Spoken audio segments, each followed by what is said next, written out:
Am I the a-hole stories? Am I the a-hole for not splitting my kids' inheritance with my sister's kids? My mom and dad were not wealthy people. Actually, growing up, the family was lower middle class. In 2008, my parents received notice that the US government was claiming their house and land in eminent domain. My parents received a sizable check that they didn't want to take but had to. Can't fight the feds when you're paycheck to paycheck. 52 mil, and my wife offered my parents the basement of our home that we could furnish as a separate home. They were older and wanted to be closer to grandkids, and my dad was closer to a few fishing spots, so they agreed and it worked out well for all of us. I didn't charge anything because they're my parents, and they did more than we could have asked. My mom cooked for the family, which helped my wife and I immensely, while my dad took care of the yard, which he liked to do. A few years ago, my mom and dad went to visit my sister for the holidays to see her and her kids, but my family couldn't go due to work. I didn't hear much of anything, which wasn't odd, until Christmas Eve/day. I reached out but was told we would talk later. Even weirder was that my parents returned home much earlier than expected, and they were upset. My dad explained to me that my sister had been having an affair and her husband was leaving her. Apparently, the youngest girl isn't his either. Terrible situation all around, and everyone blamed my sister, as do I. I felt bad for the little girl though. She was innocent in the whole thing. Unfortunately, both of my parents passed away a few years ago in a close time span, and never really made amends with my sister. My parents were from a different time period and my sister is stubborn. I don't know really, I guess. My mom passed last, and made it clear that she didn't want my sister to get anything, and said to follow the will. It was hard hearing that, to be honest. My parents left majority of their finances to my family, while also leaving a college fund to my sister's oldest daughter. My sister wasn't able to save anything for her youngest daughter, and had asked me to help her out. My daughters won't be able to stop with just a bachelor's degree and will require more, and I wish to help with that, so I declined.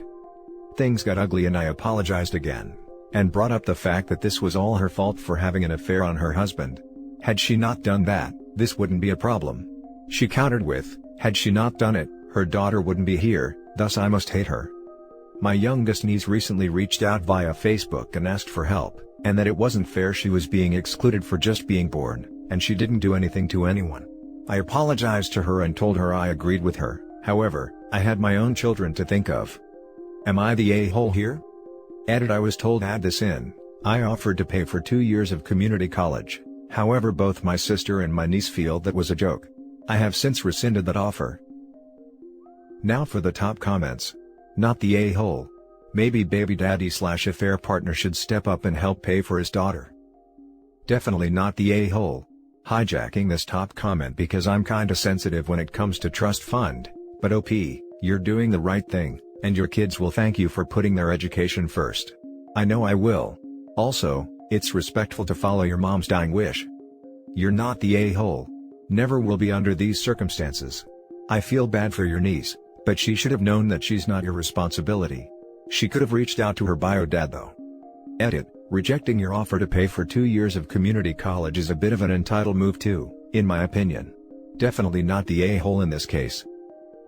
Not the a-hole, but I do feel bad that your younger niece is paying for her mother's bad choices. It's not her fault, but it's not your kid's fault either. This is a mess, but I see nothing wrong with following your mother's dying wishes. Why can't the younger niece reach out to her bio father for help? I would almost wonder if her mom asked her to reach out. Not the a-hole. It was your sister's bad choices that led to this.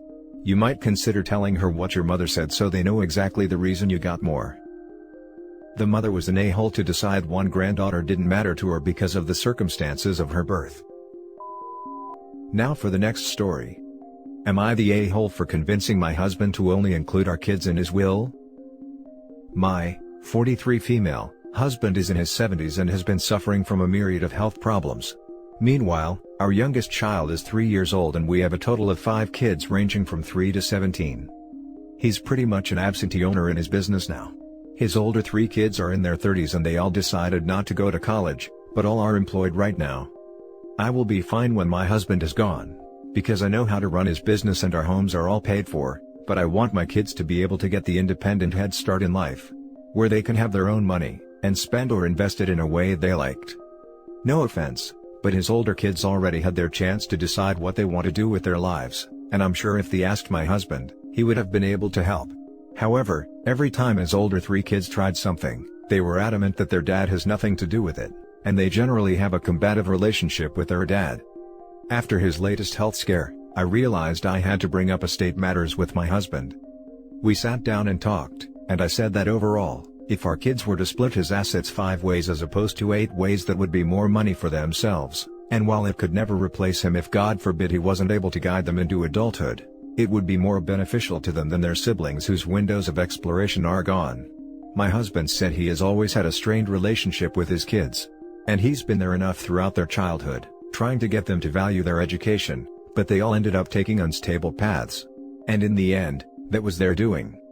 More discussion followed, but yesterday, we sat down with his lawyers and had his will amended so that his older 3 kids get a very small lump sum, around $300, leaving our kids and myself as the primary beneficiaries. Am I the a-hole?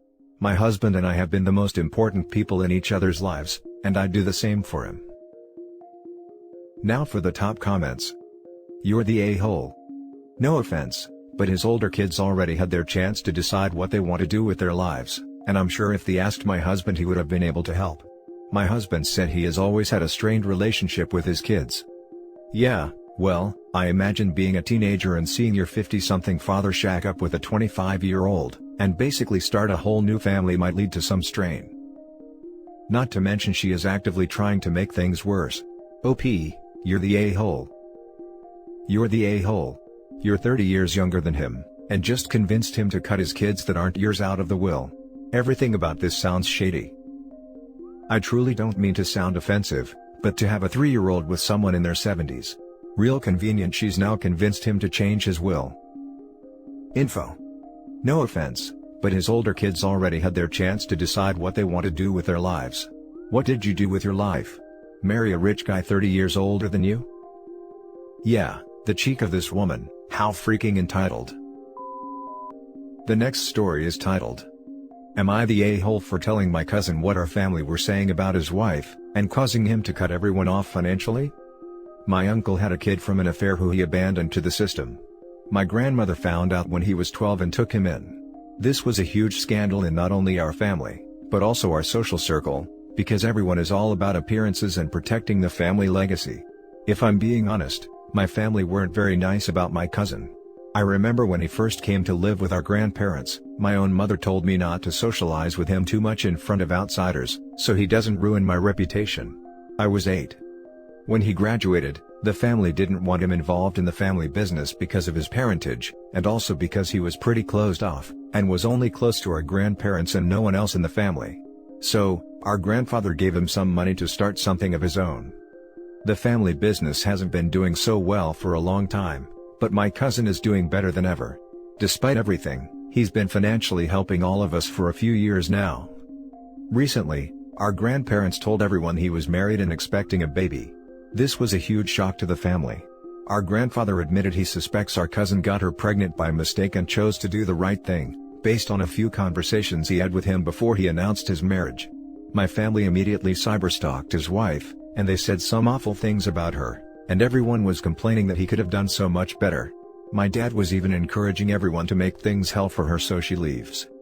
I told my cousin what they said. I'd like to say I did it for selfless reasons, but I didn't. He's paying for my tuition, after my parents refused to help since I dropped out the first time, and based on his personality, I doubt he's going to be very forgiving once they start this crusade against his pregnant wife. Well, he cut everyone off except me and our grandparents. He never told anyone it was me, but since everyone is floundering trying to figure out what they're going to do now and I'm not, it didn't take much for them to figure out I was the snitch. Now my family are angry at me and calling me all sorts of names. So, am I the a-hole? Now for the comments. Not the a-hole. They never accepted him as a family member. If they never accepted him, why do they deserve his help? They don't. They were mooching off him and only wanted his money, they didn't care about treating him like family. You were right to let him know exactly how they felt about him and his pregnant wife. You seem to actually care and accept him as family, so it's not selfish to let him know. He may be helping you with college, but you care and treat him well. You have accepted him as family, good job. Not the a-hole. The biggest and best indicator that you're not the a-hole is precisely because what you said below. Now my family are angry at me and calling me all sorts of names. Your family is messed up, so what they say is wrong, is most certainly what's right and decent.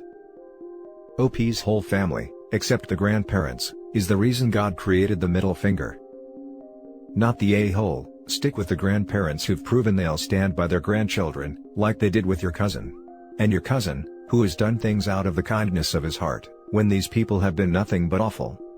Get the hell out of your parents' sphere of influence as soon as you can. Now for the last story. Am I the a-hole for calling the police on my daughter's fiancé? I'm a single dad of 2 girls. Megan 23, and Zoe 17. I'm doing well financially. Note I'm not rich. In fact, I raised my girls under tough circumstances, but I made sure they'd everything they needed. Megan is engaged. They've been saving for the wedding for months now, but they're struggling. I got Megan a car when she was 18 that she hasn't been able to fix because of rent, saving for the wedding, daily expenses, etc. I understand that cheap cars require constant maintenance, but it was a great gift for her, especially since she wanted to be independent. Zoe's 18th birthday is next month. I got her a Hyundai that cost me $5,000. It runs perfectly. This is the first car Zoe owns. She has no experience in driving, so I wanted to get a car with less issues. Zoe likes it and can't wait to drive it. The key will be handed to her on her 18th birthday. It's been in the garage for 2 months now. It sure needs cleaning and will be as good as new. Days ago, Megan's fiancé started complaining about needing a car, since Megan's car can no longer run. He said that he was tired of using public transportation to go places, like the hospital and school, and said that they're literally broke because public transportation is expensive. He asked if he could borrow the Hyundai we have in the garage. But I told him no. That is a gift and cannot be given to anybody. I offered to lend him $100 but he refused, saying he will never take money from me. 2 days ago, I returned from work. Zoe was looking upset and worried. I asked what was going on, and she told me Megan's fiancé came and took her car, the Hyundai. I asked her when and she said at 10 a.m., so, he was gone for almost 10 hours. She told me he found the keys in my office and got the car out of the garage. She told him not to take, but he took it. I was mad. I called him, he didn't answer. I called Megan and she was out with friends. I told her fiancé took her sister's car and wasn't answering the phone. Told her he should have never touched it, and that I'd call one more time then go to the police. She said I was overreacting and he'll return it later. I got fed up. At 7 p.m. I called the police, and reported the car stolen. He got picked at 9 and was taken to the station. Megan came home yelling at me, telling me that I just caused her fiancé to spend a night in jail, and that they already took permission from Zoe, but Zoe denied it. I argued with her that I already told him no. Doesn't matter if they took permission. I'm the one who's responsible for the cars, it's not Zoe's yet. I talked to the officers and he got released in the morning. Megan didn't stop calling me an a-hole, saying I overreacted, completely ignoring that this is her sister's gift he took. He wants an apology from me, but I refused to have them come to my house after this. I could tell Zoe felt worried and upset, and clearly couldn't deal with Megan's fiancé's behavior. As a parent I had to do something even if this upsets Megan. Now for the top comments. Not the a-hole. He ignored your words, went into your home, went into your office, took the keys, ignored your daughter, and stole the car from your garage. He then took it for the entire day and didn't respond to your calls. You had every right to call the cops. Don't let them try to pretend like you're wrong here. Not the a-hole. Inform your older daughter that taking something once you've been explicitly told no, is theft. He stole a car. Tell her to grow up and stop making excuses for her fiancé stealing your car and refusing to give it back, and that rationalizing that away is insane. Not the a-hole, but keep an eye out. They might start unfairly pressuring Zoe. She's young, and it can be hard to say no to pestering older relatives. Yep. Sounds like OP keeping the car keys with him at all times is the short-term solution, and making sure the youngest has the agency and ability to say no if they try to pressure her later on, would help. Not the a-hole. It is your property until you hand it to your daughter, and then it is still technically partially yours. If you're denied it, he had no right to take the vehicle. It sucks to be an adult sometimes and learn consequences to actions. I think you did the right thing and took justified action. You even told your daughter what you would do if you couldn't get a hold of him.